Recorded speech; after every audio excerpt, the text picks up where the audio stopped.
Terus apa langkah-langkah atau tindakan yang harus diambil ketika posisi saat ini mungkin mencekam bagi para buruh persoalan BBM naik?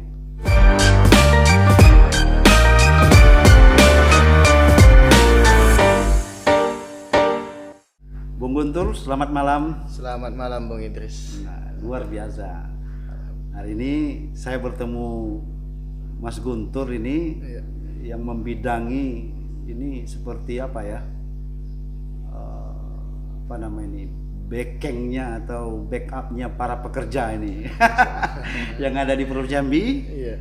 Tentunya dari Federasi Serikat Pekerja Pertanian dan Perkebunan Serikat Pekerja seluruh Indonesia. Pekerja seluruh Indonesia Ya. Provinsi Jambi. Provinsi Jambi. Luar biasa. Ngomong-ngomong mau musda ini ya?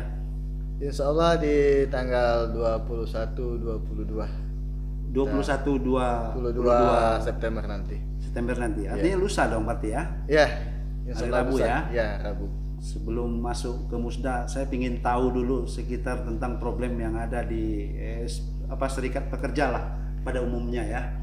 Karena gini, tentu kan kita mempunyai suatu harapan yang besar ini, mengingat kita kembali menghadapi berbagai persoalan yang menjadi polemik mungkin bagi kita ya. Tidak saja hanya pekerja, masyarakat umum pun mungkin ikut terimbas seperti itu oleh adanya kenaikan harga BBM. Betul sekali, Bung. Gitu ya, Iya. Bung Guntur ya. Yep. Saya juga terpanggil, pingin tahu. Saya berpikir udah lain, ya kan? Udah lain tuh gini.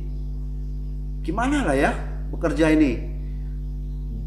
Mungkin jarak tempuh dari rumah ke tempat kerjanya seperti apa, dengan kendaraannya, dengan ongkos begitu mungkin dikatakan mahal bagi mereka seperti itu. Aturannya biasa-biasa saja berangkatnya ini harus memikirkan.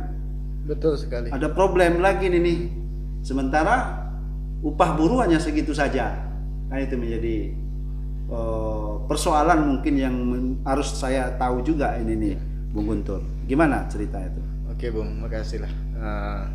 Jadi gini, kalau terkait problem kita pekerja saat ini, memang khusus pekerja Indonesia saat ini benar-benar menghadapi, bisa dibilang seperti krisis ekonomi lah. Krisis ekonomi ya? Iya. Kenapa? Kita belum siap dengan polemiknya Undang-Undang Cipta Kerja atau Omnibus Law yang pada tahun sebelumnya kita diterpa oleh badai pandemi COVID-19 sehingga ada 2 tahun kita tidak ada kenaikan upah. Betul. Ditambah lagi dengan turunan Undang-Undang Nomor 11 tahun 2020 dengan PP 36 yang kenaikan upahnya sudah diatur, formula kenaikannya diatur dalam PP 36 sehingga kenaikan upah itu sangat kecil. Kenaikan upah itu? Iya, tidak mencapai 1%. 1%. Iya. Jadi alhamdulillah memang di tahun 2022 Gubernur Jambi memperhatikan kita lah, intinya memang dengan kenaikan tidak sampai dengan 1%, saat itu kenaikan kita hanya 18.000 dalam satu bulan, dan alhamdulillah Gubernur kita menanggapi keluhan pekerja sehingga sampailah naik itu menjadi 68.000 dalam satu bulan.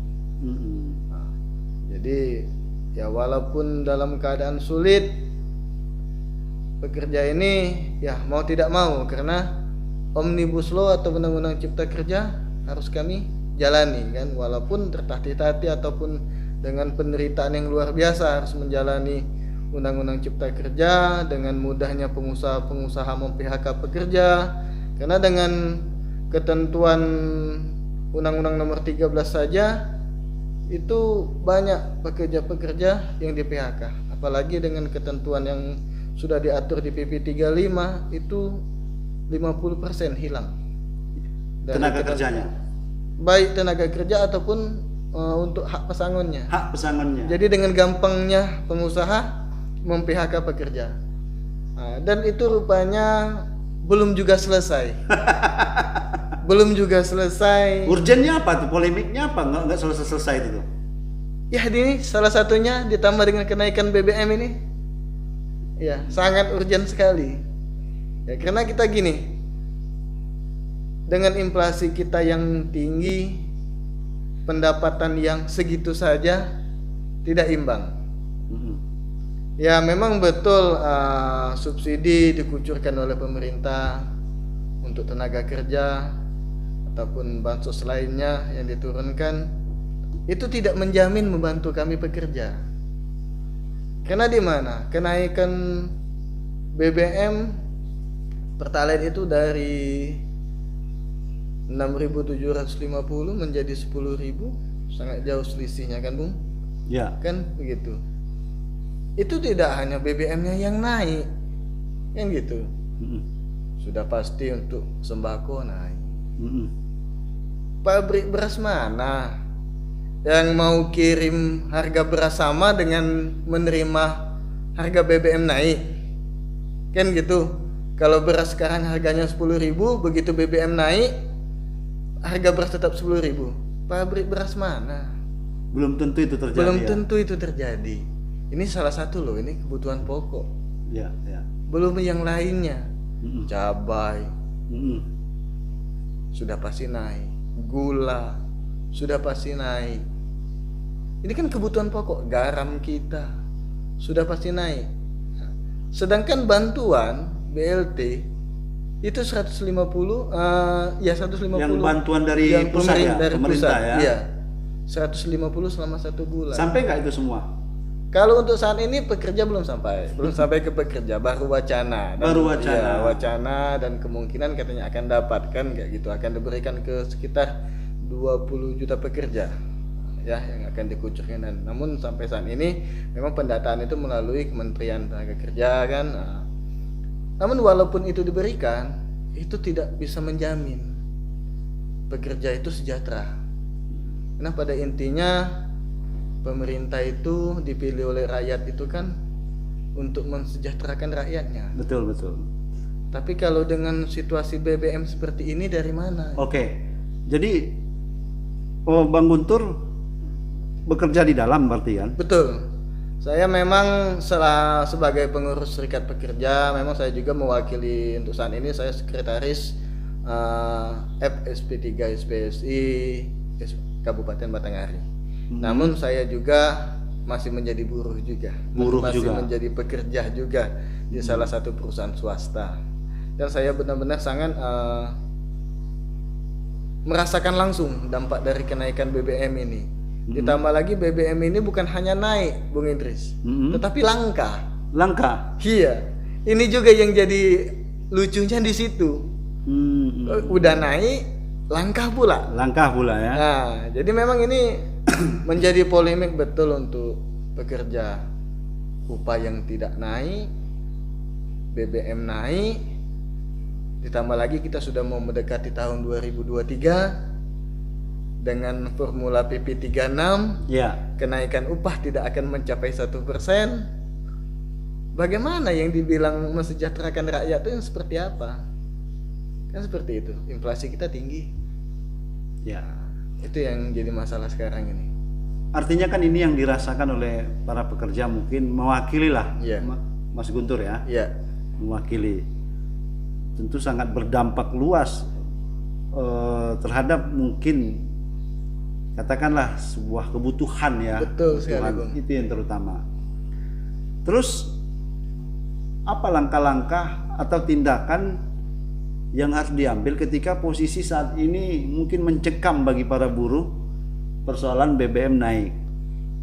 Ya, harapan kami gini, langkah-langkah kami kalau untuk minta diturunkan lagi BBM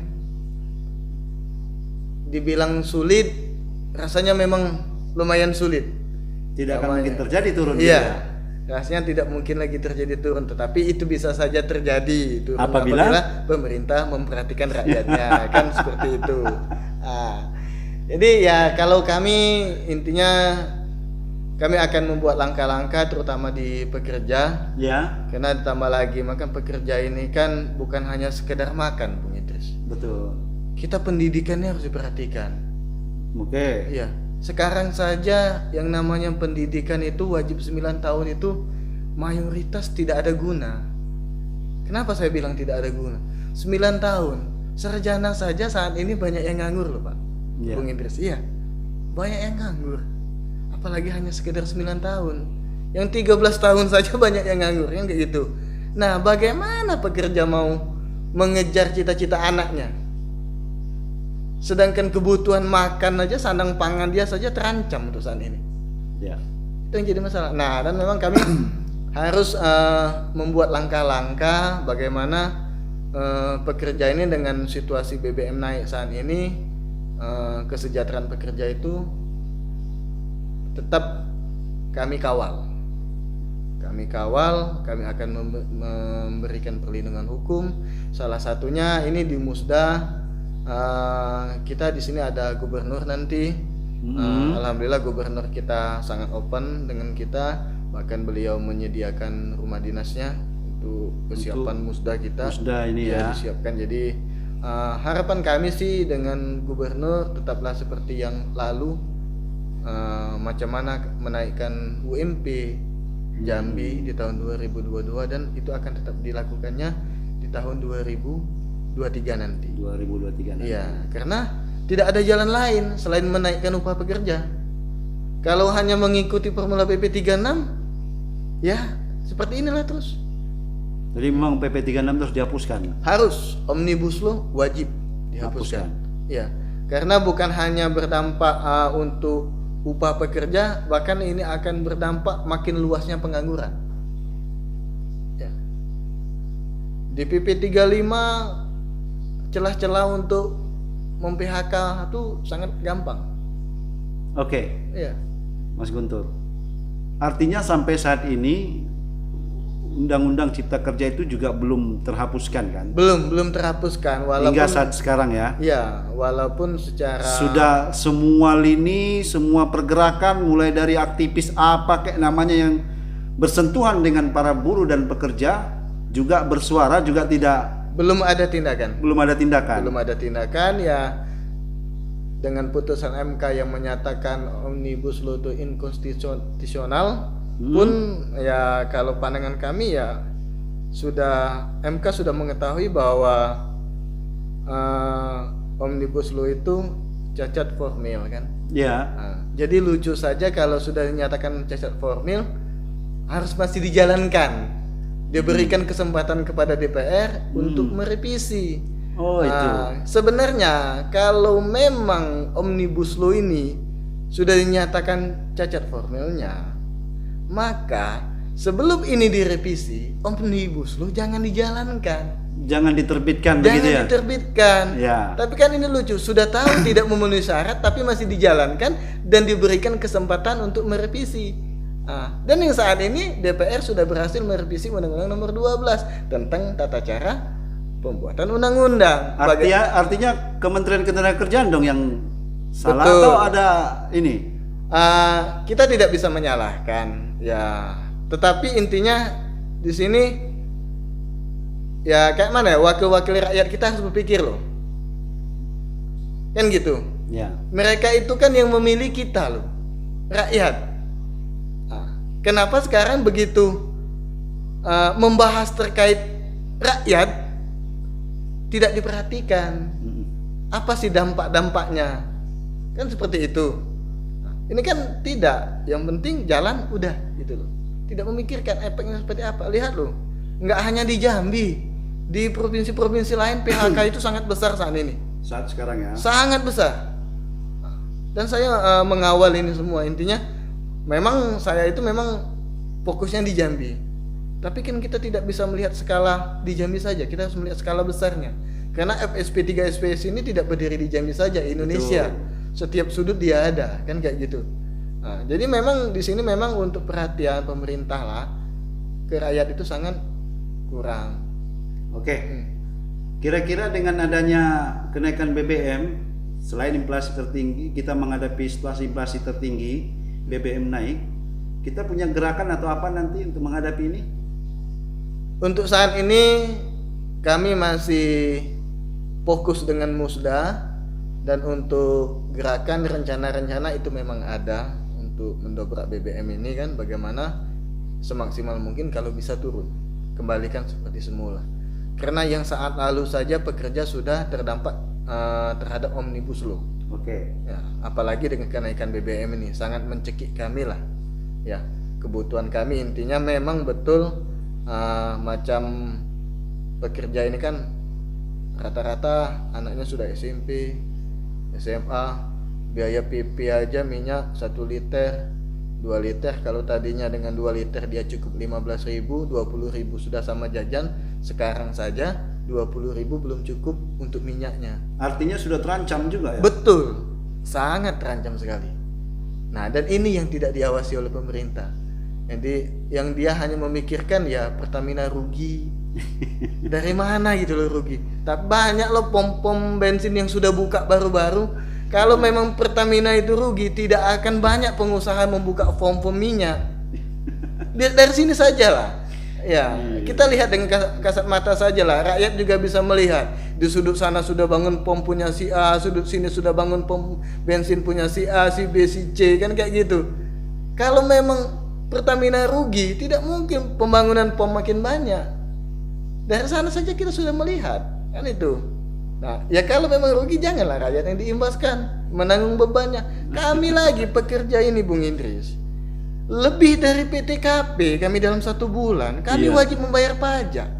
Pajak juga bayar ya? Iya, 5% Bung Idris kami. Waduh. Lebih dari PTKP. Itu keringat kami loh. Enggak apa-apa, wajib taat pajak kan. Ya jangan lagi lah ditindas dengan yang lain kan gitu. Banyak pekerja ini bukan bekerja saja, keringat kami saja ada pajaknya setiap bulan Bung. Bukan hanya kendaraan motor saja, keringat kami setiap bulan yang kami kucurkan kami wajib bayar pajak. Itu pihak perusahaan yang ngambil atau pemerintah. Iya, itu kan jelas sudah diatur dengan Peraturan Menteri Keuangan nomor 101 kan tentang wajib apa pajak. dia yang buat itu? Ya itu memang sudah aturan dari Direktorat Jenderal Pajak bahwa memang pekerja itu ada wajib pajaknya. Kami 5% kelebihan dari PTKP. Jadi PTKP kami itu 4.500.000 per bulan atau 54 juta per tahun untuk pribadi. Untuk yang lajang kan gitu. 4,5 juta. Jadi kita bekerja kena pajak juga ya? kena pajak Bung. Nah, jadi kita kerja siang malam masih juga bayar pajak, wajib. Saya setiap tahun itu dapat surat dari Direktorat Jenderal Pajak untuk melaporkan bahwa saya sudah bayar pajak. Tapi dorongan serikat sendiri, pengurus dari pusat atau mungkin seluruh serikat lainnya ada nggak mendorong ini dihapuskan semua itu? Untuk yang mana nih Bung? Pekerja jangan lagi dikenai pajak begitu.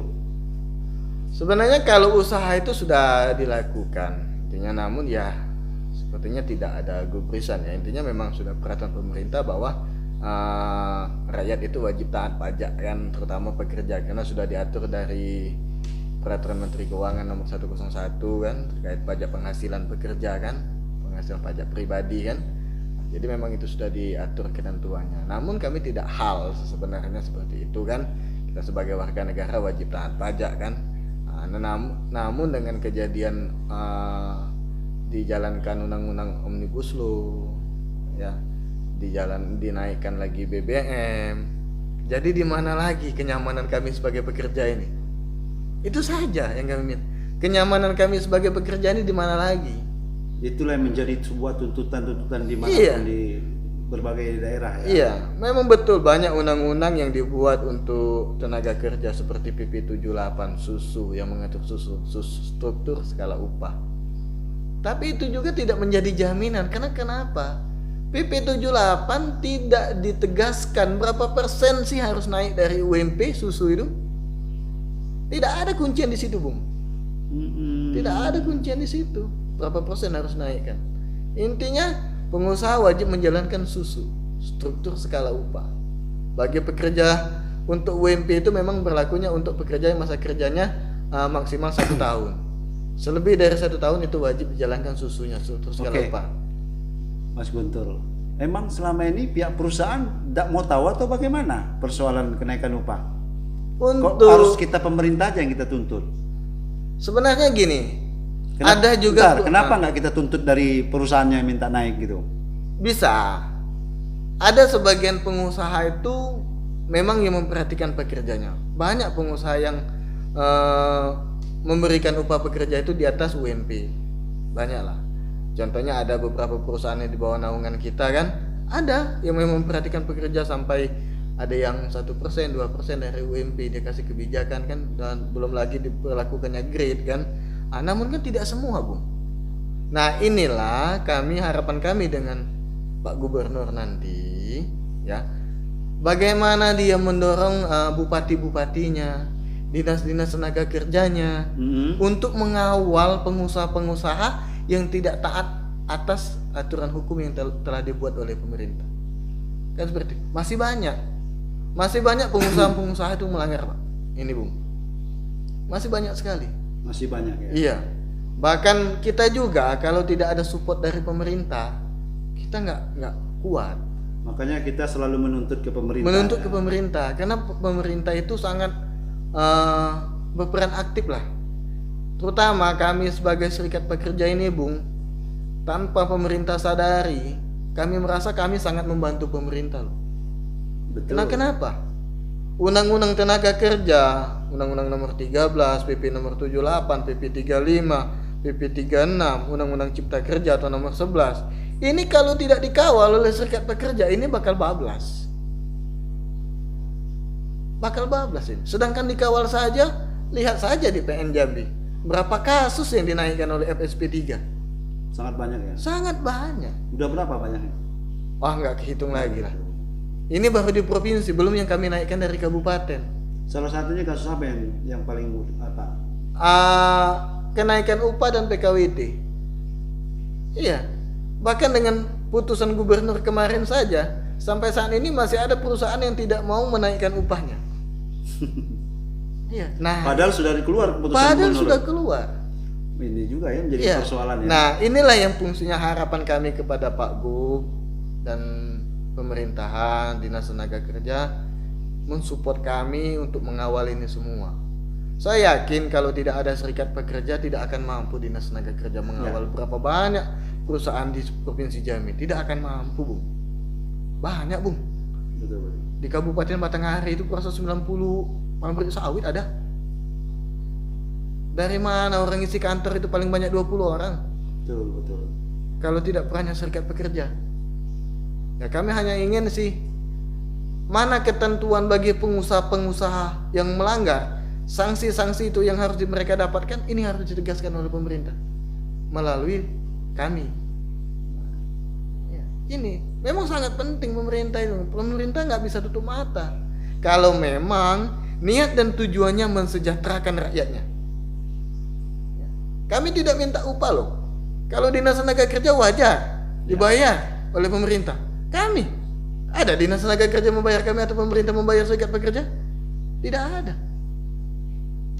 Sosial yang kami utamakan. Tapi dampak dan manfaatnya sangat penting untuk pekerja. Jadi memang kami sangat membutuhkan pemimpin-pemimpin terutama di provinsi seperti gubernur, Dinas Tenaga Kerja, bupati, DPR, itu kan perannya banyak. Luar biasa. Iya. Artinya Mas Guntur tentu banyak suka dan duka yang dihadapi oleh para pekerja ya. Kalau Sangat. kondisi seperti ini nih. Iya. Kalau tidak disikapi, kira-kira apa yang terjadi nanti, Mas Guntur? Kalau ini terus berlarut-larut tidak disikapi, apa yang terjadi kira-kira? Kemiskinan yang pastinya. Kemiskinan. Iya.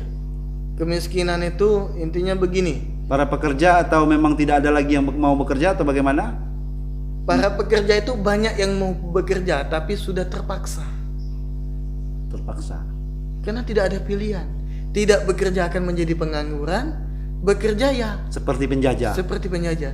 Kita hanya berbeda dengan zaman Belanda, Bung. Kalau zaman Belanda, kita itu bekerja dapat makan. Kalau sekarang kita bekerja diberi upah cukup untuk makan. Waduh. Ini yang jadi miris. Iya. Ini miris ini Pak Gubernur, Pak Presiden, Pak Jokowi juga biar tahu ini. Mungkin yang mau merasakan hal ini, cobalah masuk dulu perusahaan bekerja, ya kan? Iya, betul. Bagaimana rasanya seorang buruh itu, ya kan, berjuang untuk mencari nafkah dan menghidupi keluarga. Tapi hari ini ketika ini aturan-aturan yang mengikat tidak berpihak, tentu akan menjerumuskan para buruh ataupun pekerja, sehingga menjadi terjajalah jiwa-jiwa kita, mungkin, ya kan, mungkin jasad kita. Iya, betul. Ya kan? Betul. Ternyata ada penjajah di dalam negeri kita sendiri. Iya, betul. Ini luar biasa ini kalau nggak dieksekusi sesegera mungkin oleh pemerintah pusat, ya. Betul, sangat betul sekali. Oke, kalau gitu Bung Guntur. Iya. Luar biasa nih, selamat bermusda ini ya. Oh ya. Siap. Musda hari Rabu ya? Hari Rabu insya Allah, semoga tidak ada halangan. Pak Gub pun sudah siapkan schedule-nya. Oh, sedikit apa yang mau disampaikan Pak Gub nanti? Tentu kan ada tuh pengantar atau apa yang mau disampaikan untuk Pak Gub. Iya.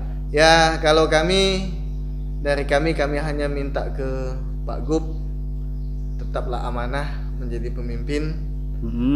Dan tolong perhatikan rakyatnya, terutama kami pekerja. Ya, kami dari Serikat Pekerja Pertanian Perkebunan, Serikat Pekerja seluruh Indonesia sangat minta support beliau, karena kami juga secara amanah Undang-Undang Nomor 21 Tahun 2000, kami wajib mengawal kesejahteraan pekerja ini. Dalam kewajiban kami ini, kami tidak punya kekuatan kalau tidak dikawal oleh pemerintah. Jadi kami hanya minta kepada Pak Gub, tetaplah amanah dan tolong perhatikan kami rakyatnya sebagai pekerja, terutama dalam kondisi krisis saat ini, di mana Omnibus Law mau tidak mau, suka tidak suka itu wajib jalan dan harus kami jalankan. Ditambah lagi dengan kenaikan BBM saat ini sangat mencekik kami, ya. Biasanya kami 20.000 sudah bisa kasih jajan anak dengan 2 liter minyak, selebihnya kasih jajan anak. Untuk saat ini 20.000 saja, untuk minyaknya saja tidak cukup, apalagi jajannya. Jadi ada bahasa turunkan BBM juga berarti? Turunkan BBM, wajib. Oke, Bung. Oke. Selamat malam. Iya, selamat malam. Terima kasih Bung Idris. Ya.